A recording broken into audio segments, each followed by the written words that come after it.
Selamat pagi bagi kita semua. Kita bertemu kembali dalam bimbingan proposal skripsi untuk kelas 4A.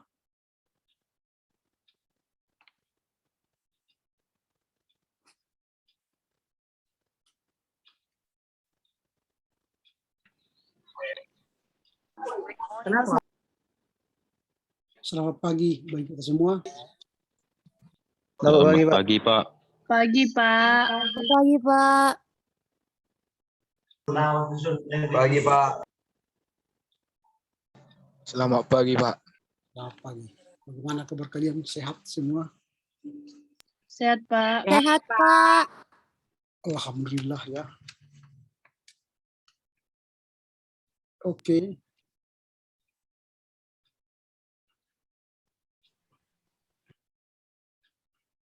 Ya, hari ini kita akan memasuki pertemuan yang kelima ya. Dalam pertemuan yang kelima ini kita akan membahas soal prosedur pembimbingan skripsi. Dan nanti ini merupakan lanjutan dari apa yang kita bahas minggu yang lalu. Baik, Komti silakan memimpin doa atau menyuruh teman-teman kita untuk membuka kuliah kita dengan doa. Baiklah, Pak. Terima kasih. Kita mulai peribadahan kita dengan doa yang dibawakan oleh Saudara Dani Nagaban.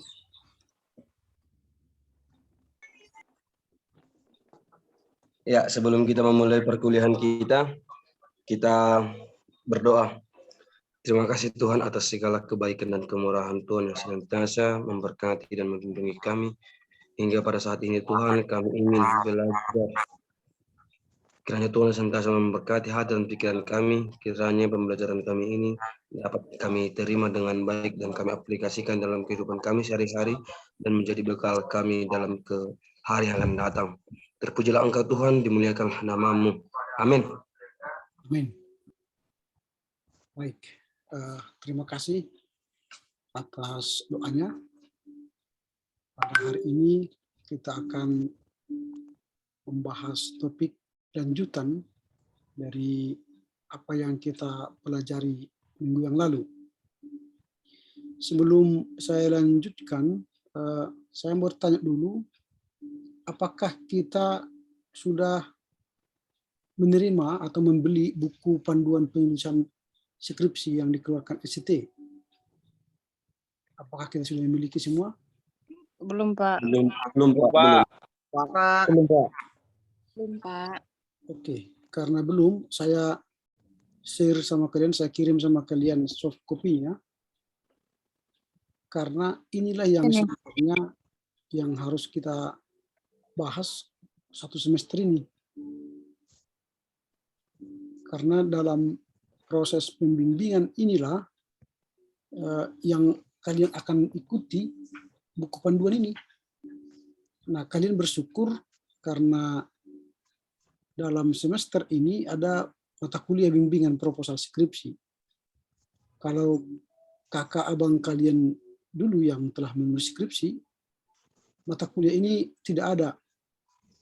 Ini hanya untuk beberapa angkatan yang yang ada ini bimbingan skripsi ini. Ini penting karena sebelum kalian menulis proposal atau menulis skripsi, kalian telah dibekali. Kalian telah mendapatkan pembekalan pelaksanaan proposal dan skripsi. Tentu semua dasarnya adalah dari buku panduan yang dikeluarkan oleh kampus. Nah, buku panduan yang dikeluarkan kampus itu terkadang kalau kita hanya membaca teks buku yang ada itu, tentu akan beda pemahamannya jika kita membahasnya secara langsung atau ada penjelasan-penjelasannya. Sehingga buku yang kita terima bisa berbeda dari apa yang kita baca. Nah, kalau misalnya kita membaca buku ini, pedoman ini, pasti penjelasannya kan tidak sedetail jika kita membahasnya secara langsung. Karena kalian bisa bertanya, bisa merespon, lalu ada penjelasan. Karena ada hal-hal teknis yang tidak ditulis, yang dianggap, diasumsikan bahwa kalian sudah tahu. Padahal kalian sendiri nggak tahu apa itu yang tersirat itu. Kalau tertulis bisa dibaca, tersirat tidak bisa dibaca.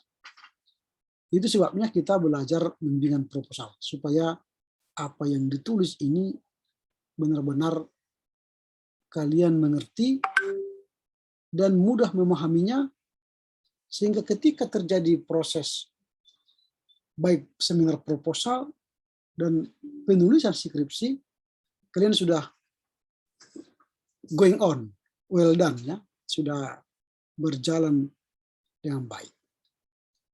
Nah itu, sehingga nanti pada tahap kalian menulis skripsi atau tahap menulis proposal skripsi, kalian tidak mengalami kesulitan lagi, karena kalian sudah memahami apa itu yang akan kalian jalankan, step demi step, langkah demi langkah yang harus kalian jalankan. Nah ini makanya ada bimbingan proposal skripsi ini. Karena itu marilah kita ikuti perbincangan kita pada pagi hari ini. Topik yang akan kita diskusikan hari ini ialah proses atau prosedur pembimbingan skripsi. Jadi kita lebih melihat nanti bagaimana prosedurnya, lalu bagaimana pembimbingannya. Nah ini yang akan kita bahas. Jadi nanti skripsi ini menjadi bagian yang proyek kita yang harus kita garap bersama dosen pembimbing. Nah itu. Nah kalau prosedur minggu yang lalu kita sudah bicara soal bagaimana proposal itu dilaksanakan, ya. Bagaimana kita membuat draft, menghubungi dosen-dosen yang akan kita harapkan nanti menjadi pembimbing kita, lalu menulis, lalu menyerahkan ke kampus, lalu kampus membuat ujian seminar proposal, lalu setelah ujian proposal itu dilaksanakan, maka keluarlah pengumuman dari kampus bahwa saudara-saudara bisa diterima atau bisa ditolak dan sebagainya. Nah, misalnya seperti hari Sabtu yang kemarin, kami sudah melakukan ujian proposal kepada teman-teman mahasiswa, lalu hasilnya ada yang diterima, ada yang diterima, ya, ada diterima, ini yang diterima dengan perbaikan. Nah, setelah diterima dengan baik, misalnya diterima dengan perbaikan, maka lanjutannya nanti Wakek 1 dan Kaprodi akan berbincang menyusun draft siapa dosen pembimbing untuk mahasiswa yang lulus seminar proposal. Setelah itu akan dibawa ke dalam rapat dosen, lalu ditetapkanlah pembaca dari dosen yang sudah ada itu, sesuai dengan minat kita. Lalu nanti dari itu keluarlah surat dari kampus kepada mahasiswa untuk diberikan nanti kepada dosen pembimbing itu. Ini kalian harus bawa surat seperti ini. Jadi harus nanti kalian bawa ini kepada dosen pembimbing kalian. Misalnya ini contoh kepada yang terhormat saya, kan, Ramli Harahap. Nah, bahwa saya adalah pembimbing kedua saudara Elizabeth Lingga. Lalu di sini akan disampaikan kapan mulai pembimbingan, itu tanggal 22 Februari sampai nanti berakhir saat 21 Agustus 2021. Lalu bagaimana cara kerjanya, ini ada di bawah ini sampai nanti ke poin 8. Ini sudah dibuat kontrak belajar, istilahnya kontrak belajar atau kontrak kerja antara mahasiswa dan dosen. Nah ini yang harus disampaikan kepada dosen pembimbing, lalu mulai nanti kalian bicara bagaimana pembimbingan itu akan berjalan. Nah ini. Tetapi sering mahasiswa terjadi dalam pengalaman kita, dia salah memberikan surat kepada dosen pembimbingnya. Misalnya seperti ini. Dia mengirimkan surat ini kepada saya. Padahal ini namanya ini. Karena saya ada di sini sebagai dosen pembimbing pertama kan, tapi tujuannya ke sini. Nanti kalian kalau memberikan surat kepada dosen, baca dulu ini kepada siapa. Jangan asal diberikan kepada dosen gara-gara ada di sini namanya lagi. Karena ini bukan untuk saya ini. Walaupun ada nama saya di sini. Jadi harus dibaca dengan baik, ya, dibaca dengan baik. Jangan salah memberikan kepada dosen. Karena kepada kalian akan diberikan 2 surat. Surat kepada dosen pembimbing pertama dan surat kepada dosen pembimbing kedua. Begitu ya. Jadi nanti kalian jangan salah memberikan surat itu. Harus pastikan bahwa suratnya benar-benar sampai kepada yang bersangkutan sesuai dengan tujuan surat. Nah kalau itu sudah ada di tangan kalian, sudah lulus, sudah ada dosen pembimbing, sudah ada suratnya, maka nanti kalian akan mendapati bahwa dosen pembimbing itu ada 2 orang. Nah dosen pembimbing yang 2 orang ini memang di kampus kita belum, atau di buku panduan itu nanti kalau kalian baca tidak disebutkan secara rinci apa tugas dosen pembimbing 1. Jadi tidak disebutkan apa juga dosen pembimbing 2, apa tugasnya. Tidak diuraikan. Tapi menurut kebiasaan katanya bahwa dosen pembimbing 1 itu membahas bab 1 sampai bab 3.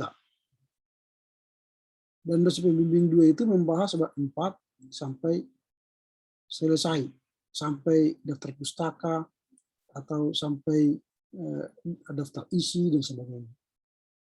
Ini yang sudah biasa dilaksanakan di kampus kita. Tapi sebenarnya yang lebih baik menurut saya, dosen pembimbing 1 ini dia lebih mengarah kepada substansi atau isi. Bagaimana isi skripsi itu, karena dia kan dosen pembimbing utama. Dia akan membahas isi, metodologi, hal-hal yang esensial di skripsi itu. Lalu dosen pembimbing 2 itu lebih kepada teknis, tata cara penulisan, catatan kaki, baru kesalahan menulis.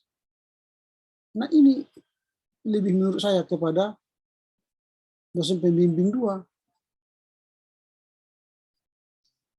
Sehingga nanti setiap dosen pembimbing itu sudah punya tugas yang dipahami. Kalau 1 dia bagian isi, bagian 2 dia teknis. Tapi kalau lebih baik lagi, kalau dua-duanya ini benar-benar kolaborasi.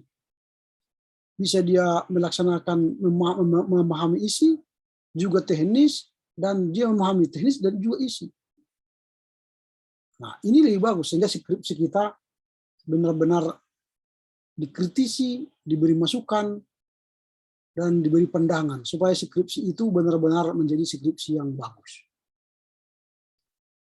Nah, jadi itu pembagian dosen pembimbing. Nah, kalau misalnya kalau saya membimbing skripsi itu saya coret-coret. Saya beri masukan tata cara penulisan, kemudian kata-katanya, catatan kakinya, cara penulisan yang salah-salah, misalnya seperti ini. Nah, saya secara pribadi meneliti, membahas, tidak hanya catatan kaki juga, substansi juga saya bahas, walaupun saya misalnya dosen pembimbing 2. Nah, ini contoh-contoh kalau saya membimbing mahasiswa, sehingga bab per bab itu benar-benar kita koreksi, kita baca untuk perbaikan daripada skripsi itu. Nah, itu. Jadi itu yang kalian harus pertegas nanti ketika kalian sudah masuk pada pembimbingan, lalu kalian bawa surat pembimbingan tadi, kalian harus menentukan kapan bimbingannya rutin. Kapan kalian menyerahkan bab per bab. Lalu apa yang harus dikerjakan? Nah, jadi mahasiswa nanti ketika bertemu dosen pembimbing, bicarakanlah soal time schedule pembimbingan skripsi. Nah, kalau saya misalnya membimbingnya seperti ini, saya buat time schedule. Saya berikan waktu setiap Selasa itu mereka boleh berbincang dengan saya antara pukul 9 sampai pukul 12 berkaitan dengan skripsi. Jadi mahasiswa tahu bahwa kapan dia hendak menjumpai dosen, kapan dia hendak berkonsultasi dengan dosen. Apakah membahas yang belum siap atau sudah siap, itu disebut. Lalu kita sepakati juga soal waktu. Nah, dimulai tanggal 9 Agustus, maka akan berakhir nanti tanggal 8 Februari 2022. Maka ini harus kita kejar. Dan kita buat time schedule-nya. Bulan Agustus harus masuk bab 1, bagian 2 bab 2, bulan ke-3 bab 3, bulan ke-4 bab 4, bulan ke-5 bab 6, bulan ke-6 itu sudah finalisasi. Karena kita menulis 6 bulan. Nah, ini harus kita sepakati. Karena nanti kita akan menuju tanggal 8 Februari sudah harus dikumpul. Jadi tiap bulan harus ada bab demi bab selesai. Lalu kita buat juga format mengirim file, bagaimana cara mengirim file ke saya. Lalu dari draft, baru ada revisi, kemudian ada final. Dan setelah itu final gabungan daripada semua skripsi itu, bab 1 sampai bab 5 final. Nah, ini time schedule yang harus disepakati antara dosen. Sehingga pada masa pembimbingan, mahasiswa dan dosen itu sudah ada roadmap-nya, ya, peta jalan yang harus dihadapi atau dijalani oleh setiap mahasiswa. Nah, ini yang harus kalian sepakati ketika kalian berjumpa dengan dosen pembimbing. Sampai di sini dulu kira-kira pertanyaan. Silakan. Kalau ada yang mau bertanya. Cukup jelas sampai di sini? Oke, kalau jelas, biar kita lanjutkan.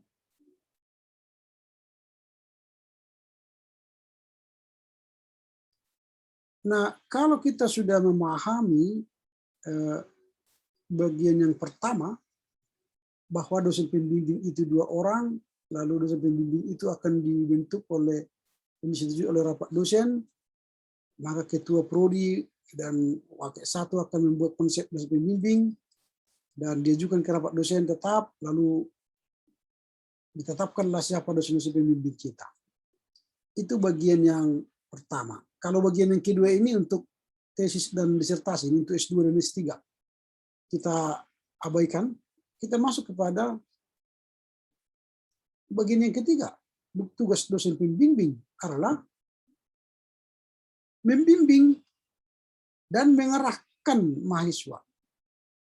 Jadi membimbing dan mengarahkan mahasiswa. Jadi yang menulis itu mahasiswa, tapi yang membimbing mahasiswa itu menulis dosen. Jadi jangan nanti kalian pikir dosen yang menulis. Yang menulis itu kalian. Nah kalau dibilang menulis dan membimbing, berarti penulis adalah mahasiswa, pembimbing adalah dosen. Itu bagaikan kalau kalian misalnya melihat ibu hamil, ya ibu hamil, pergi ke bidan atau pergi ke dokter spesialis kandungan,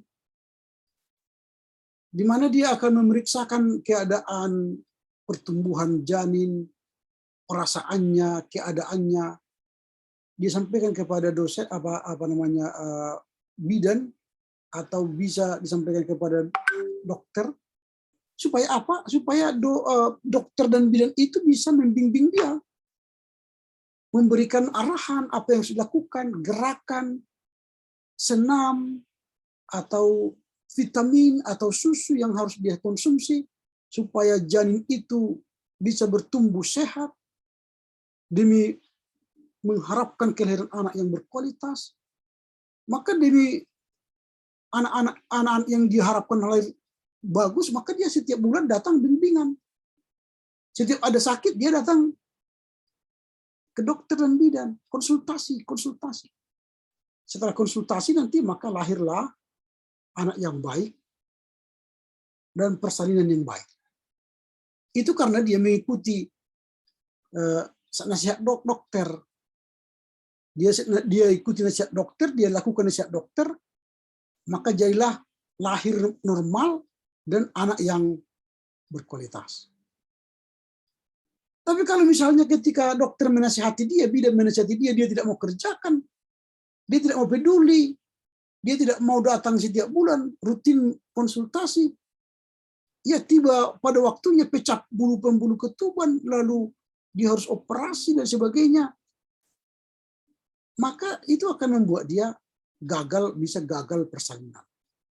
Atau bisa anaknya lahir cacat, atau anaknya lahir mati. Nah ini harus kalian hati-hati. Karena ada banyak pembimbingan skripsi, dia datang pada saat pengumpulan skripsi. Dia tidak datang sesuai dengan waktu atau jadwal yang disampaikan oleh dosen. Sudah disampaikan misalnya waktunya seperti ini, dia tidak datang.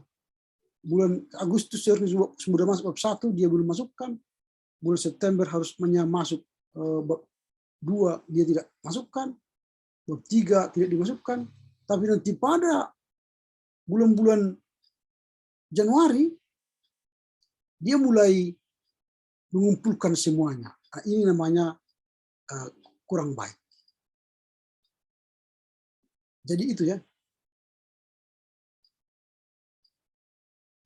Nah, jadi kalau kita ingin skripsi kita benar-benar bagus, maka ikutilah langkah demi langkah yang harus kalian lakukan supaya nanti hasilnya melahirkan skripsi yang baik.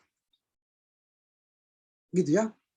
Jadi harus ada proses yang harus kejalani. Harus mau rutin konsultasi, bimbingan kepada dosen pembimbing. Nah, saat bimbingan, baik itu kepada dosen pembimbing 1 dan dosen pembimbing 2, itu sifatnya bimbingannya. Jangan di setiap bimbingan itu kalian pertentangkan pendapat dosen 1 dan dosen 2. Pak, kata dosen pembimbing 1 begini. Pak, kata dosen pembimbing 2 begini. Jangan. Apa yang kalian terima nasihat dari pembimbing 1 dan pembimbing 2, pikirkan, renungkan, lalu tulis sesuai dengan kemampuanmu. Itu sama dengan bidan tadi. Memberi nasihat, dokter memberi nasihat. Tapi yang melakukannya kan ibu hamil itu. Dia yang menentukan, dia yang tahu keadaan tubuhnya, apa yang dia bisa lakukan. Kalau dibilang dokter misalnya kau harus minum susu yang harganya 1 juta, ya lihat dulu keuangannya kan. Yang bisa dia beli mungkin harga 200.000. 1 juta nggak bisa. Dia menyesuaikan dengan dirinya. Jadi jangan dipertentangkan. dokter kata bidan begini, bidan kata dokter, jangan. Jadi jangan dipertentangkan apa yang disampaikan oleh masing-masing dosen pembimbing, karena itu akan membuat pertentangan atau masalah nanti dalam pembimbingan selanjutnya. Nah itu ya, jadi hati-hati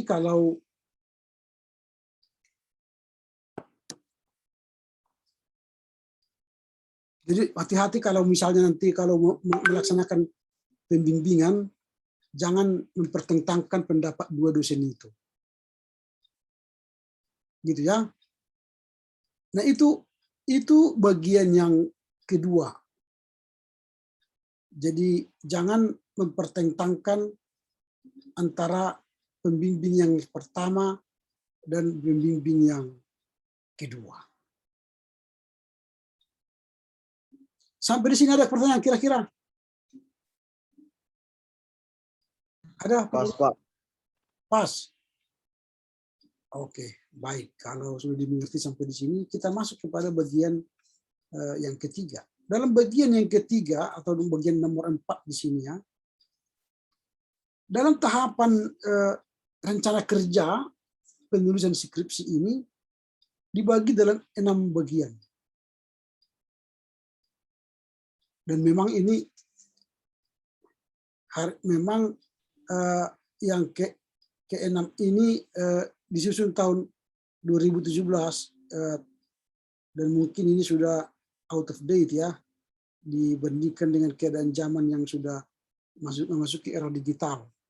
Tapi nggak apa-apa, ini kita bahas dulu, nanti dalam perkembangannya nanti akan kami sampaikan apa yang dibarui, apa yang terbaru ya soal update pelaksanaan 6 bagian ini, 6 tahapan ini. Yang pertama ini kalian menulis draft.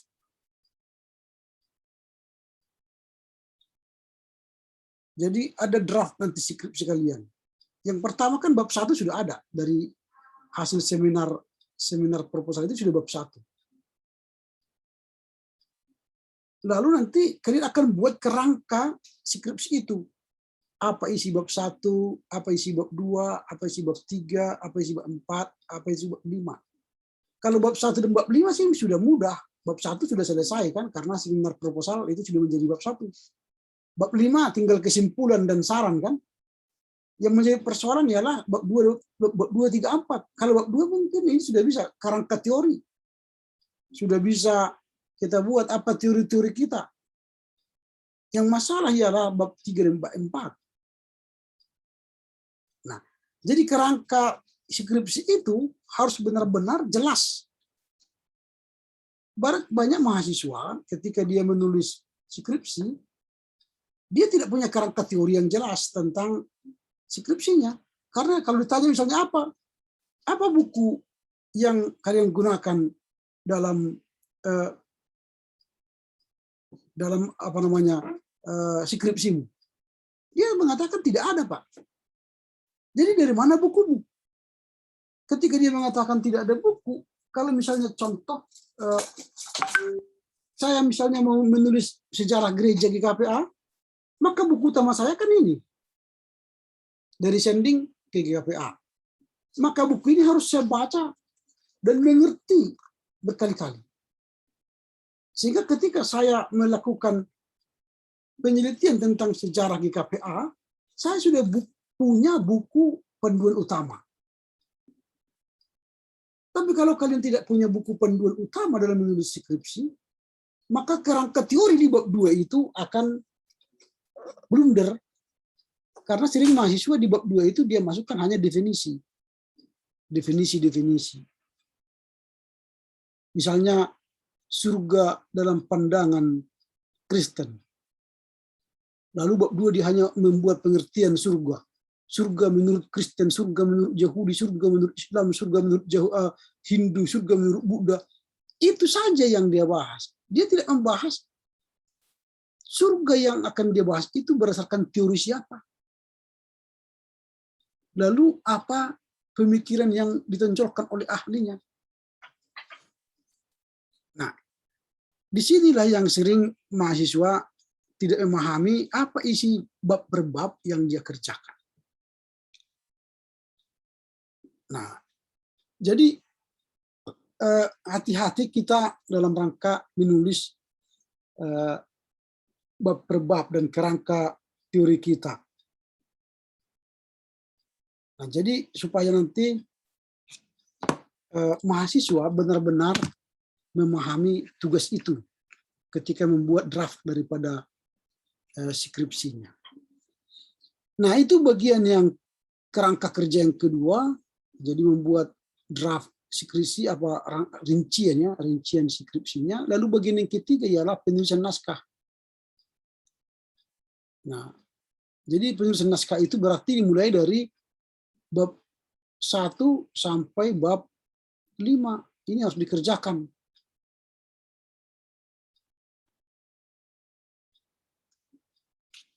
Nah, jadi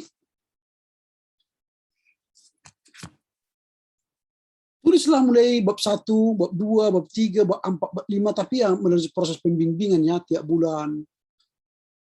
Lalu nanti setelah itu, setelah selesai ini, maka nanti akan ada pembacaan seluruh naskah. Maka nanti dibuatlah dia menjadi sebuah file, mungkin namanya skripsi. Nah, jadi nanti kita buat skripsi menjadi sebuah file yang utuh. Isinya semua bab 1, bab 2, bab 5. Nah, setelah itu dikerjakan, maka nanti mulailah dikerjakan penulisan daftar pustaka, penulisan kurikulum vitae. Nah, dalam proses pembimbingan skripsi ini nanti kita akan belajar bagaimana membuat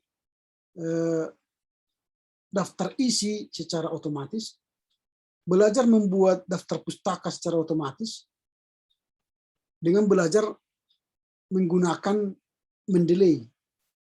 Kalau kita menggunakan Mendeley nanti, maka semua dalam rangka menulis catatan kaki itu sudah gampang. Misalnya saya ambil contoh begini. Kalau kalian menulis John Peck mengatakan bahwa bla bla bla bla. Lalu kalian langsung mengutip pendapatnya. Lalu tinggal klik insert secara Mendeley. Lalu nanti keluarlah metadatanya dari sini. Kalian klik John Peck. Sebentar. Nah, itu contoh. Dia langsung keluar catatan kakinya di bawah.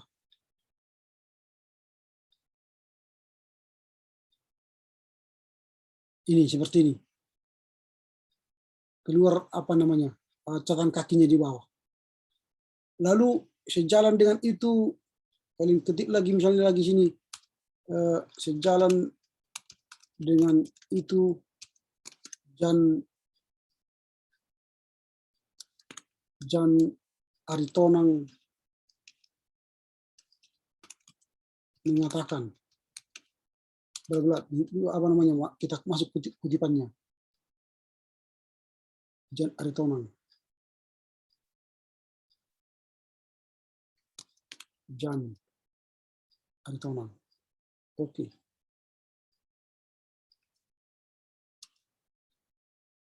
Itu sudah ada catatan kakinya langsung di bawah itu. Tanpa kita ketik. Dia sudah ada di bawah catatan kakinya. Ini. Lalu kita tambah lagi pendapat lain dari ahli. Misalnya, hal senada diuraikan Ramli. Kita kutip lagi bukunya Ramli.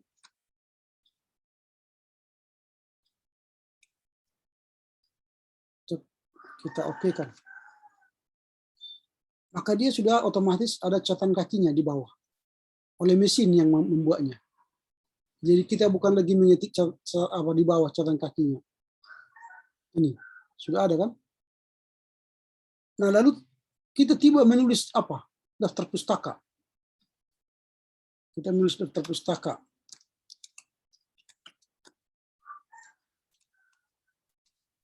Kita tidak perlu lagi menulis-nulis, balik-balikkan Harahap Ramli, Artonang Jan, tidak usah, tinggal klik insert bibliografi, insert bibliografi, kita sambil ngobrol-ngobrol, bibliografi, nanti mesin akan menyusun sendiri.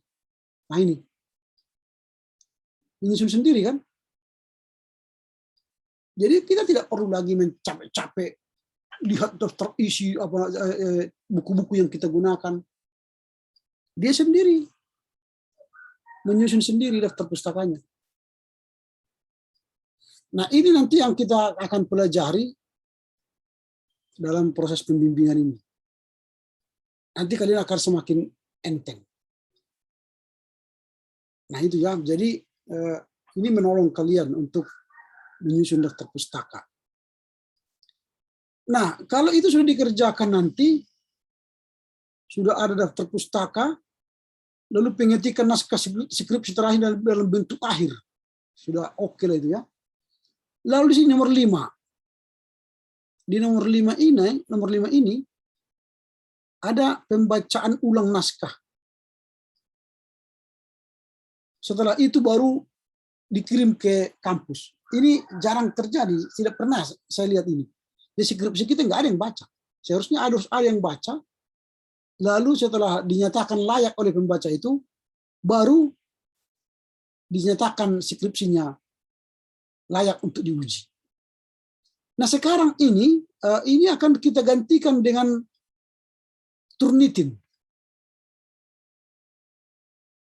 Jadi mesin yang akan membaca skripsi kalian itu. Jadi kalau mesin yang membaca, maka mesin itu sendiri nanti yang menunjukkan hasil daripada skripsi kalian. Apakah kalian plagiarisme atau banyak similaritinya. Itu akan terlihat seperti ini. Misalnya saya tunjukkan ini. Ini saya ambil contoh skripsi abang-abang kalian yang sudah tamat. Saya masukkan ke Turnitin. Dan ternyata dia 46%. Dia 46% banyak mengutip dari internet 45%. Publikasi 8%. Dari mana-mana saja itu. Ini 10% dari Blogspot. Padahal ini tidak boleh loh. 3% dari WordPress. Ini semua data-datanya ada nih. Dari mana kalian kutip ketahuan di sini. Ketahuan oleh mesin. Nah, jadi kampus kita nanti ini harus 20% maksimal. Kalau 20% lewat 21, atau 22, 25, itu skripsi kalian dikembalikan kepada kalian untuk diperbaiki. Tidak layak diuji. Harus ini di bawah 20% nanti. Baru bisa ujian skripsi. Ini mesin yang mengerjakan. Nah, jadi kemudian kalau ketahuan kalian dari Blogspot, ini juga harus dipotong, dibuang. Tidak boleh mengambil dari WordPress, Blogspot, Wikipedia, nggak boleh. Nah, jadi hati-hati menggunakan atau mengutip. Jadi cara mengutip itu pun harus jangan lagi mengutip bulat-bulat pendapat orang. Misalnya seperti ini, biar saya tunjukkan sama kalian. Jangan lagi mengutip bulat-bulat pendapat orang seperti ini.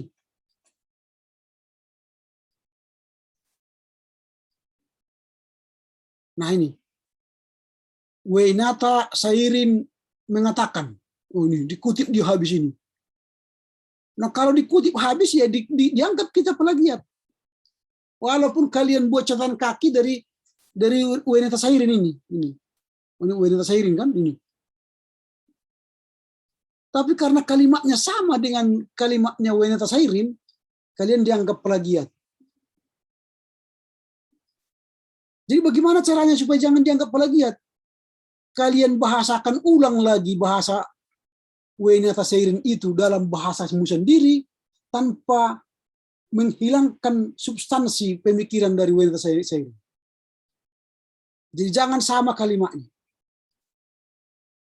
Makanya nanti disebut kalian harus memparafrase. Memparafrase berarti mengkalimatkan ulang pemikiran para ahli. Tapi kalau kalian kutip bulat-bulat seperti ini, maka kalian nanti disebut oleh Turnitin plagiat. Tidak hanya ini, kalau kalian misalnya mengutip ayat Alkitab, nggak tahu di sini apakah ada ayat Alkitab. Ini semua kan warna-warna ini yang dicek ini semua, warna-warna. Sampai catatan kaki pun dicari semua kan. Kalau kalian misalnya mengutip Alkitab, bulat-bulat teksnya, Kejadian 1 ayat 1, pada mulanya Allah menciptakan langit dan bumi. Kalian kutip, nanti kalian disebut menjiplak atau memplagiat Alkitab. Jadi tidak boleh mengutip Alkitab penuh. Jadi bagaimana caranya? Menurut Kejadian 1 ayat 1 bahwa Allah lah yang mencipta langit dan bumi. Buatlah Kejadian 1 ayat 1. Jadi jangan buat langsung Kejadian 1 ayat 1 Allah menciptakan langit dan bumi. Nggak boleh. Nanti kalian disebut plagiat terhadap Alkitab. Nah ini contoh perkembangan zaman, perkembangan teknologi dalam dunia akademis. Nah, jadi kalian harus mulai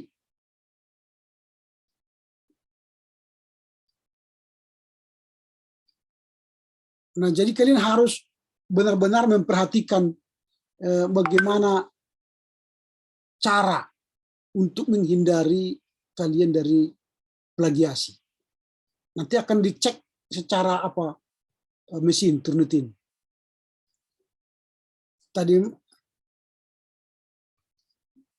Tadi malam kami sudah menyelesaikan pelatihan Turnitin. Jadi ada 2 Turnitin. Ada pelatihan Turnitin tadi malam yang kami lakukan. Jadi dosen tadi malam sudah menyelesaikan pelatihan Turnitin. Jadi para dosen sudah bisa mencek semua naskah-naskah, paper-paper kalian secara Turnitin. Jadi mulailah belajar menulis tanpa harus mengutip semua bulat-bulat pendapat orang. Jadi kita sudah punya Turnitin ya. Jadi itu akan meningkatkan mutu kita atau mutu skripsi kita ke masa depan. Nah sampai di sini ada pertanyaan kira-kira? Nggak ada, Pak. Bisa dimengerti ya? Oke. Kalau udah dimengerti, kita lanjut ke bagian nomor 6. Nah, setiap kali mengadakan pembimbingan, nanti kalian harus membawa kartu. Membawa kartu atau kertas bahwa kalian sudah mengalami pembimbingan, menerima pembimbingan. Itu minimal 8 kali untuk S1. Kalau S2 itu ada 10 kali, S3 12 kali. Tapi kalau untuk S1 8 kali. Jadi harus ada nanti surat pembimbingan, nanti dikasih. Pertemuan pertama membahas bab 1, pertemuan kedua bab 2, pertemuan ketiga bab 3, sampai nanti pertemuan ke-8. Nah itu. Nah gitu ya. Jadi ini ada proses pembimbingan nanti yang harus kalian bicarakan apa-apa saja. Seperti time schedule yang tadi, setiap bertemu ada proses pembimbingan. Nanti kalau bertemu secara Zoom, ya dicatat juga. Nah, kalau perlu kalian foto screenshot nanti proses pembimbingan itu sebagai bukti bahwa kalian sudah melakukan proses pembimbingan skripsi. Nah itu. Baru kemudian yang ketujuh, mahasiswa itu harus merasa bebas mendiskusikan materi dan pikiran dengan dosen. Jadi harus bebas. Tidak ada yang ditekan, tidak ada yang merasa ide-ideanya itu dikebiri oleh dosen. Tapi dia harus bebas. Bebas artian ketika dia memberikan ide-ide kepada dosen, dosen membimbing dia, lalu dia pun bisa bergerak mencapai pikiran-pikiran yang sedang raih itu ya, cari itu ya. Jawaban-jawaban pertanyaan penelitian yang sedang dia gumuli itu, dosennya bisa mampu menyelesaikannya atau menolongnya. Tapi jangan harap dosen itu yang mengerjakan, tidak. Tetapnya mahasiswa akan melakukannya.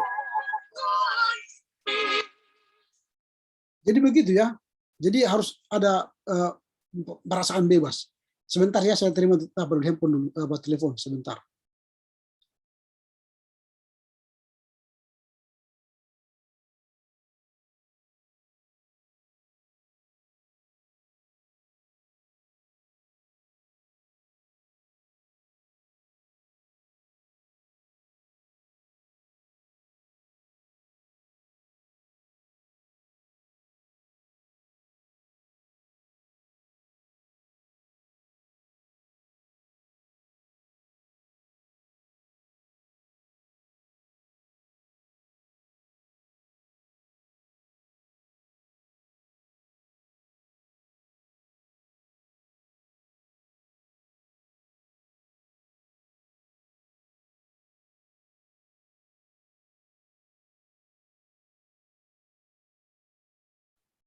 Oke.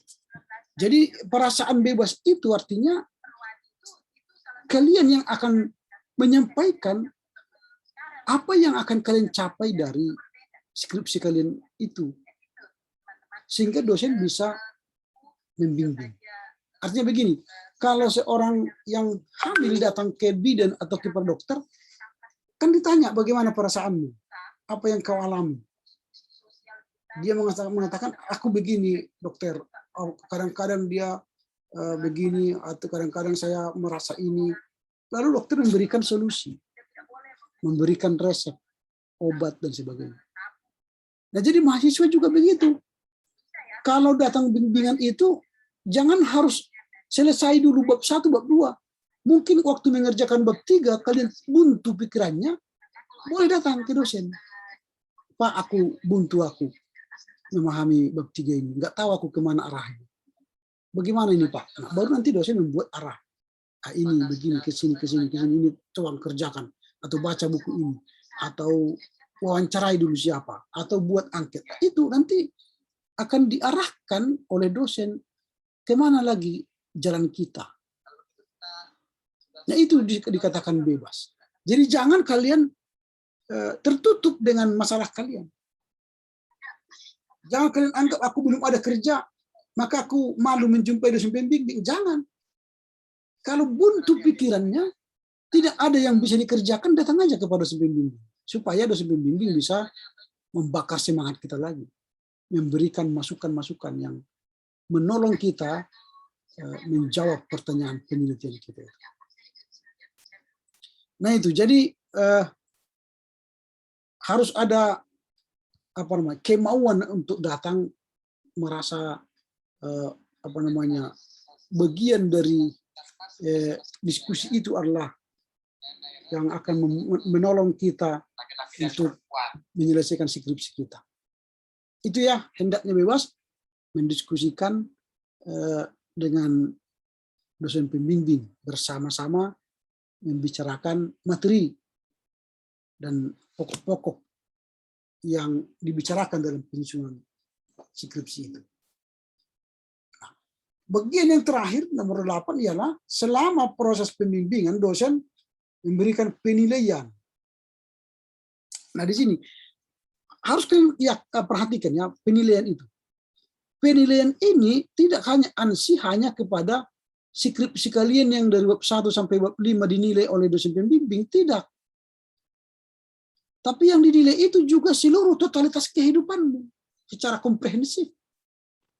Bagaimana kamu bertutur kata, bagaimana kamu berkomunikasi, bagaimana kamu menyampaikan ide-ide pemikiranmu, itu dinilai semua.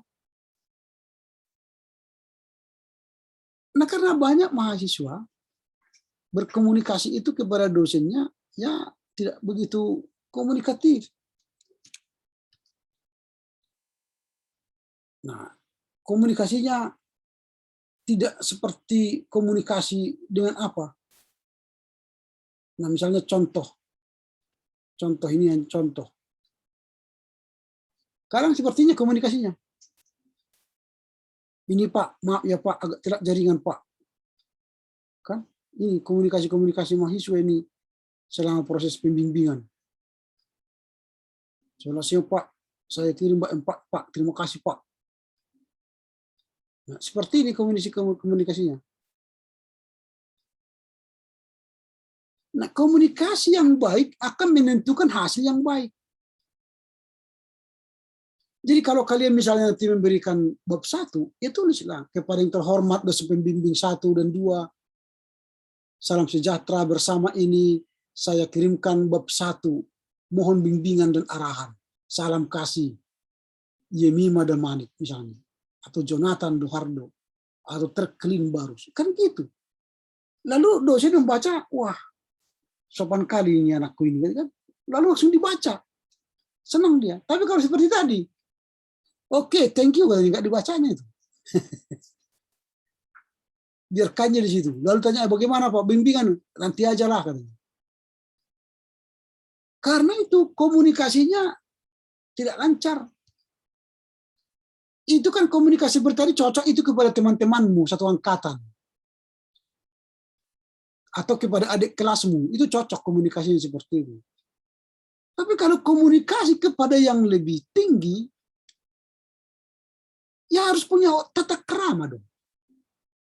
Apakah kalian misalnya minta uang kepada bapak kalian, Pak, uang Pak, gitu. Sini Pak uangnya, aku mau bayar uang kuliah Pak. Enggak dong. Kalian kan sopan. Pura-pura dipijak dulu, atau pura-pura kasih kopi, minum kopi Pak. Oh iya, bikin kopi. Tambah goreng Pak, oh ya kalau ada goreng bagus. Habis itu Pak, besok bayar uang kuliah Pak terakhir. Ya kan pasti dikasih. Tapi kalau Pak besok kuliah, kalau enggak kuliah aku, berhenti aku. Iya, berhenti aja kau katanya. Emangnya ku pikirin, berhenti aja kau katanya. Enak aja kau bilang uang kuliah katanya. Ya begitu, ini kan soal komunikasi. Penilaian itu dimulai bukan hanya mengantar bab 1, mengantar bab 2, bukan.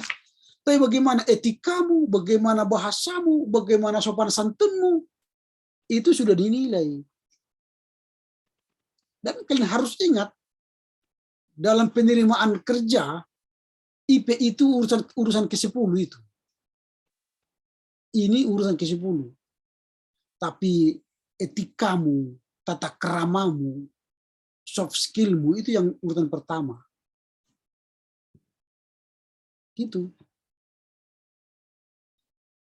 Jadi, hati-hati dalam rangka bimbingan skripsi ini, jangan ansih kalian merasa aku sudah mengerjakan paper dengan baik, maka aku nilaiku bagus. Enggak, hati-hati. Bisa saja skripsimu bagus, nilai A, tapi sikapmu minus, maka hasilnya akan lebih condong minus. Atau bisa saja skripsinya biasa-biasa, tapi skripsi sikap kalian bagus, sopan santunnya bagus, bisa nilai A. Jadi penilaian itu adalah komprehensif ya. Jadi tidak hanya menilai skripsimu, tapi yang dinilai juga semua proses yang sedang berjalan itu dinilai. Oke, sampai di sini dulu. Kira-kira pertanyaan.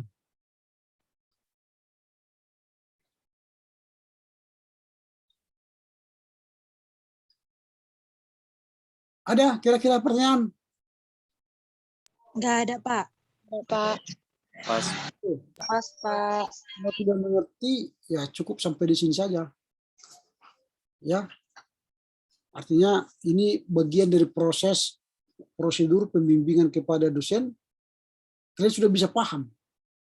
Sehingga nanti ketika kalian mulai bimbingan skripsi semester depan, kalian sudah punya pandangan umum dulu. Model awal dalam rangka berjumpa dengan dosen. Tata krama dalam menjumpai dosen. Tata krama dalam rangka menulis, mengirimkan file-file kepada dosen. Jadi punya tata krama yang baik lah.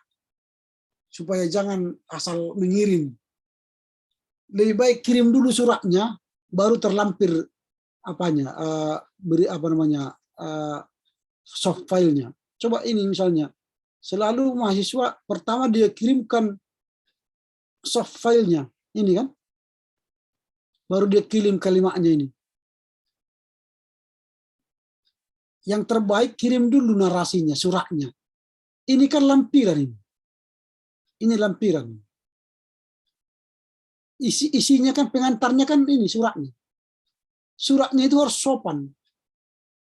Kalau seperti ini cocok ini kepada adikmu, kepada sebayamu, cocok ini. Gitu. Tapi kalau kepada orang yang kalian anggap pembimbingmu, enggak sopan. Ini enggak sopan. Semua itu, rata-rata seperti itu. Tidak hanya dia. Misalnya, kalau kita cek semua nanti ini, semua gitu.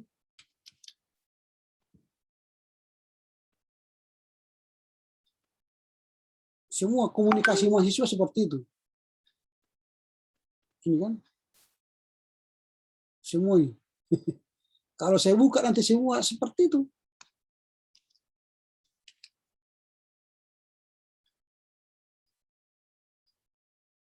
Tidak ada yang memenuhi standar kalau soal komunikasi. Enggak ada. Tapi ya mungkin ya begitu dulu proses pembimbingan yang mereka mengerti kan, karena tidak ada mata kuliah ini sama mereka. Sehingga ya langsung aja. Itu sama seperti kalau kalian datang ke ruanganku, kalau ini bukan bimbingan virtual kan, datang ke ruanganku langsung sampai di meja itu langsung kalian gini kan, lempar ke gitu. Tak peduli ada orang apa tidak ada, pokoknya lempar tak peduli tak dari mana masuknya itu. Kira-kira begitu. Tapi kan kalau kalian mengantar seperti ini misalnya ke ruangan saya kan ketok dulu. Pak, permisi, mau masuk. Oh silakan masuk, ada apa? Ini Pak mau ngantar bab 1. Oh silakan letakkan di atas meja. Kan ada komunikasi dulu kan, baru letakkan lampirannya kan. Letakkan lampirannya. Kapan Pak bimbingannya Pak? Oh saya baca dulu ya. Kan gitu.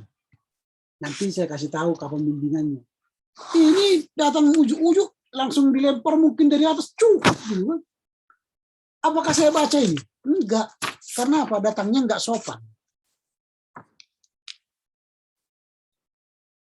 Jadi kalaupun lama bimbingannya ya begitu.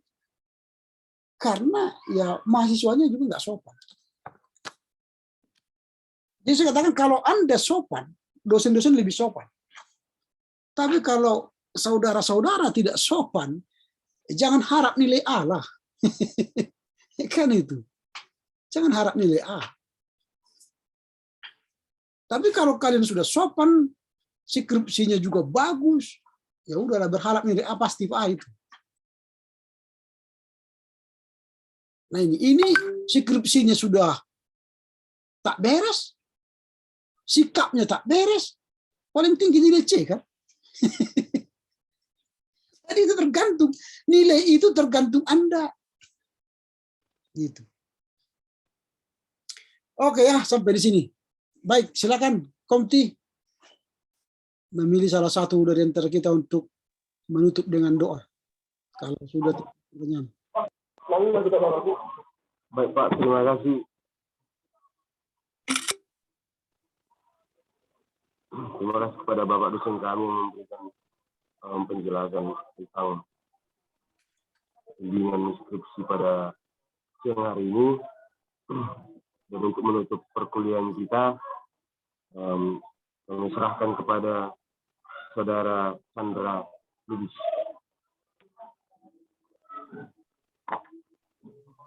Baiklah, untuk mengakhiri perkuliahan kita pada hari ini, kita bersatu dalam doa, kita berdoa.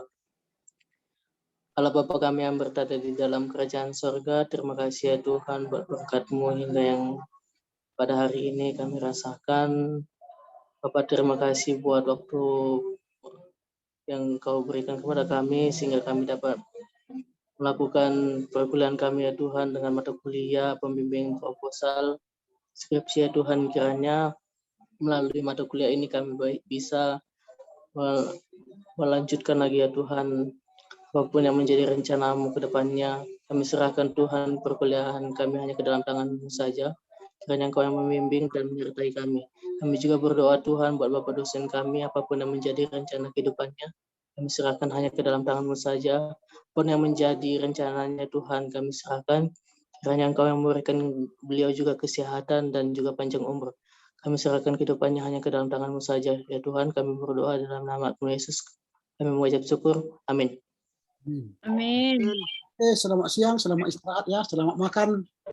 Selamat siang, Pak. Ya, Pak. Selamat siang, Pak. Selamat siang, Pak. Selamat siang, Pak.